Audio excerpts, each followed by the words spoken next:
सिंध जी जेको लाड़ पट्टी जे बहितरीन अवामी राइटर मोहम्मद सुमार शेख जे हवाले सां तव्हांखे ॼाण ॾींदुसि। मोहम्मद सुमार शेख जा जेके 400 खां वधीक जेके किताब आहिनि उहे लिखिया आहिनि, जंहिंमें कुझु किताब जेके सकावत खाते छपराया, बाक़ी 300 खां जेके मथे किताब आहिनि उहे मसूदा जेके आहिनि उहे अण छपियल हिन वक़्तु उॾई जे वर चढ़ियल आहिनि। सकावत खाते ऐं हुकूमत सिंध जी अदम तवज गैर संजीदगी जे हवाले सां ॾिठो वञे त किताब जेके आहिनि उन वक़्तु उॾई जे वर चढ़ियल आहिनि। ॾिठो वञे त उहे जेके किताब मोहम्मद सुमार शेख जा तारीख़ी वरसो आहिनि ऐं जेके ज़ातनि ते, कबीलनि ते या सिंध जी तारीख़ ते, शाह अब्दुल लतीफ़ भिटाई ते, त मोहम्मद सुमार शेख बदीन जो जेको ज़बरदस्त बहितरीन जेको अदीब आहे हुनखे जेको 12 खां मथे जेके अवार्डनि सां नवाज़ियो वियो आहे।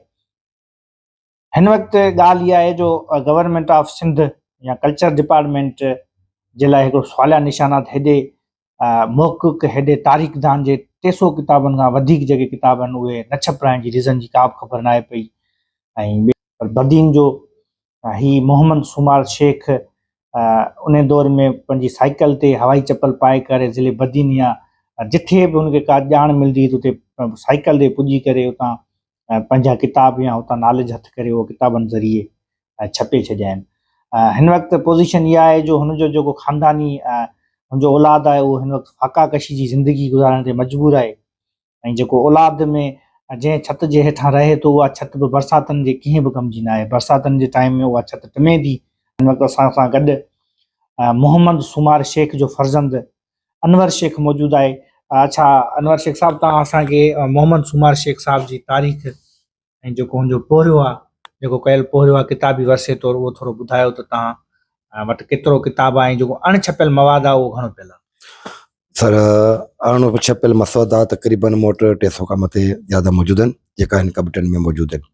ऐं जेका छपियल किताब आहिनि उनजी बि लिस्ट मूं वटि पियल आहे, जेका सिंधी अदबी इदारा ऐं सिंधी अदबी बोर्ड ऐं कुझु कल्चर डिपार्टमेंट जे सहकार सां छपजी विया आहिनि।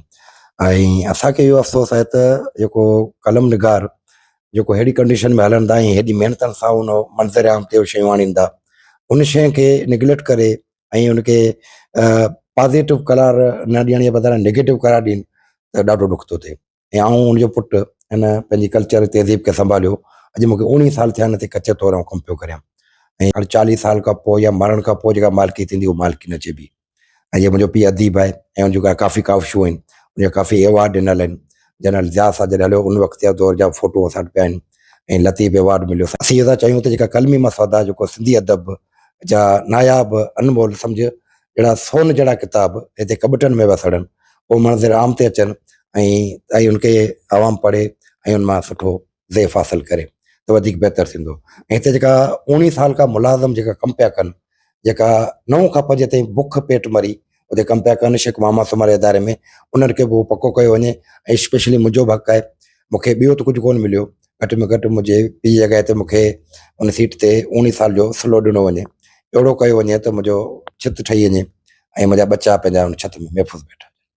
अच्छा, तव्हां छा था सम्झो अनवर साहब शेख मोहम्मद सुमार साहब जे जेके मसूदा जेके 300 खां मथे वधीक पियल आहिनि उहो सकाफ़त खाते उहो छो कोन छपराया आहिनि? सर, मामदली मांझी साहब जॾहिं बाबा जी वरसी थी हुई, लतीफ़ लाड़ ता बेरा रीप्रिंट थियो, तॾहिं उन्हनि में बिल्कुलु उन्हनि मामदली मांझी साहब ऐलान कयो त बाबा साईं जा बिल्कुलु किताब छपबा। उनखां पोइ मूंखे का ख़बर न आहे त उन्हनि छाजे करे कोन छपाया, उनजी रीज़न कहिड़ी आहे उहो उन्हनि न पेश कयो। ऐं 2000 तक़रीबन 4 में वरसी थी हुई लतीफ़ लाड़ ता बेरा जो जेको रीप्रिंट, जंहिंमें लतीफ़ अवार्ड मिलियो। उनखां पोइ वरसी न थी ऐं उनजो ऐलान जो मूं वटि वीडियो बि पिया आहिनि ऐं DG साहब खे ऐलान कयो त हर साल शेख मोहम्मद सुमार जी वरसी थिए सिंध म्यूज़ियम पंहिंजी लाड म्यूज़ियम बदीन में कई वेंदी। अच्छा अनवर, तव्हां इहो बि असांखे ॿुधायो, छा हिन वक़्तु तव्हांखे सकाफ़त खातो माली सहायता करे थो कंहिं ॾुखी घड़ी में? छो जो हिन वक़्तु तव्हांजो ॾिठो वञे इंतिहाई फाका कशी वारी ज़िंदगी गुज़ारण में मजबूर। हिन वक़्तु कल्चर डिपार्टमेंट तरफ़ खां तव्हांखे छा कुझु माली सहायता करण जो आसरो आहे, कयो अथनि? उहो तव्हांखे ॿुधायो। सर, मुंहिंजी माली सहायता साईं सलीम सोलंकी साहब 2-3 चकर मुंहिंजा वज़ीफ़ा मंज़ूर कया ऐं पोइ इहो ॼाणायो वियो त तव्हांजी नौकिरी आहे। त मूं साईं सलीम सोलंकी साहब खां पुछियो, मुंहिंजो साईं मुंहिंजी नौकिरी पकी आहे, जे मुंहिंजी पकी नौकिरी आहे त तव्हां मूंखे रॉयल्टी बि न ॾियो ऐं मूंखे वज़ीफ़ो बि न ॾियो। की न, नौकिरी वारे माण्हू खे रॉयल्टी कोन मिलंदी आहे ऐं वज़ीफ़ो कोन मिलंदो आहे। जॾहिं मुंहिंजी नौकिरी कची आहे त पोइ मुंहिंजो रॉयल्टी ऐं वज़ीफ़ो मुंहिंजो हक़ु आहे। ऐं मुंहिंजी नौकिरी त तक़रीबन 20 साल खां कची आहे त पोइ मुंहिंजो माना राइट आहे न। त त मूंखे उन शइ जो हक़ त ॾिनो वञे न साईं। मूंखे कंहिं शइ में मदद कोन पिया कनि कल्चर डिपार्टमेंट वारा, सिर्फ़ु 2-4 पंच कर उन्हनि मूंखे वज़ीफ़ो ॾिनो, बिल्कुलु उनजो आउं शुक्रगुज़ार आहियां ऐं तव्हां हयात उन खे ऐं साईं ज़ुल्फ़कार शाह खे हथ जोड़े अर्ज़ु थो करियां, ख़ुदा रा असांजी मदद करियो, असीं बि तव्हांजे हिसे जा आहियूं। कलम निगार त असांजा मीडिया ग्रुप आहे त उहो हले पियो त उहो बि कलम ते पियो हले। शेख मोहम्मद सुमार कलम हलायो त 400 किताब लिखिया। सो जेका कलमी मसइला लिस्ट पई आहे तव्हांजे साम्हूं पई आहे ऐं कुझु मूंखे किताबनि जा नाला यादि आहिनि, बाक़ी लिस्ट जेका साम्हूं पई आहे तव्हांखे लिस्ट ख़ुदि में ॾेखारियां। घणा किताब हूंदा अंदाज़न? तक़रीबन सर हींअर बि माना 200-300 जे लॻभॻि हूंदा। अच्छा, अहिड़ो को शेख मोहम्मद सुमार जो अहिड़ो को मवाद जेको तव्हां वटि बि न हुजे, ॿिए कंहिं हुनजे दोस्त खे वटि हुजे या ॿिए कंहिंजे वर चढ़ियो हुजे? जी सर, बिल्कुलु इहो आउं किथे शक नथो करे सघां, छो त जॾहिं घर में पियल हुआ किताब ऐं हिन में बाबा त काफ़ी अनमोल किताब आहे, उन्हनि मां के कुझु छपिया या न छपिया उहो मूंखे ख़बर न आहे त कंहिं छपाया न छपाया, पर मुंहिंजी कस्टडी जे दौरान अचण खां पोइ 2 किताब सिर्फ़ु मंज़राम ते आया। हिकिड़ो शाह जो रिसालो छंद विद्या, ॿियो लतीफ़ लाड़ त भेड़ा रीप्रिंट थियो, बसि उन खां पोयां हिकिड़ो किताब न छपियो आहे। उहो बि ज़ुबैर साहिब जी महिरबानियूं, डॉक्टर जब्बार जोणे साहिब जी महिरबानियूं, जे हुतां असां वटि अहिड़ी हालत न हुई उन किताबनि खे संभाली, छो त छत वसंदी हुई। डॉक्टर जब्बार प्रोफेसर ऐं अब्दुल्ला मल्हा जी महिनतुनि सां हिते किताब आया ऐं डॉक्टर जब्बार सिंधी अदबी बोर्ड जी तरफ़ खां कुझु किताब छपाया, जंहिंमां कच्छ जो ऋण, लाड़ जा माग मकान ऐं कच्छियुनि जा कोल, इहे किताब मंज़राम ते आया ऐं बाबा जा काफ़ी दोस्त आया, उहो रिक्वेस्ट कंदा साईं जो किताब असीं खणी ईंदा वञूं, त पोइ हुनखे उहो ॾींदो, उहो साईं मना न कंदोसि। ऐं इहो चाहियां त बाबा जे नाले ते अहिड़ो कार्नर ठाहियो वञे जेको इन में उन जेकियूं कापियूं मिलनि ऐं उनखे हिते ज़िम कयो वञे ऐं उनजो लाकर में रखियो वञे त उनखे ख़बर पए त शेख मोहम्मद सुमार जी कलमी पोरियो हुनजी महिनत छा आहे।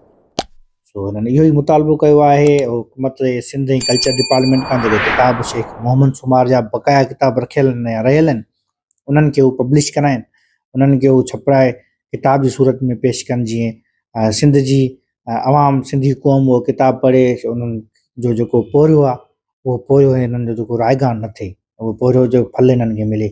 ऐं इन इहो बि ॿुधायो आहे त हीअ 19 सालनि खां ई लार्ज म्यूज़ियम जी जेका ख़िदमत आहे उहो ॾींदो अचे पियो।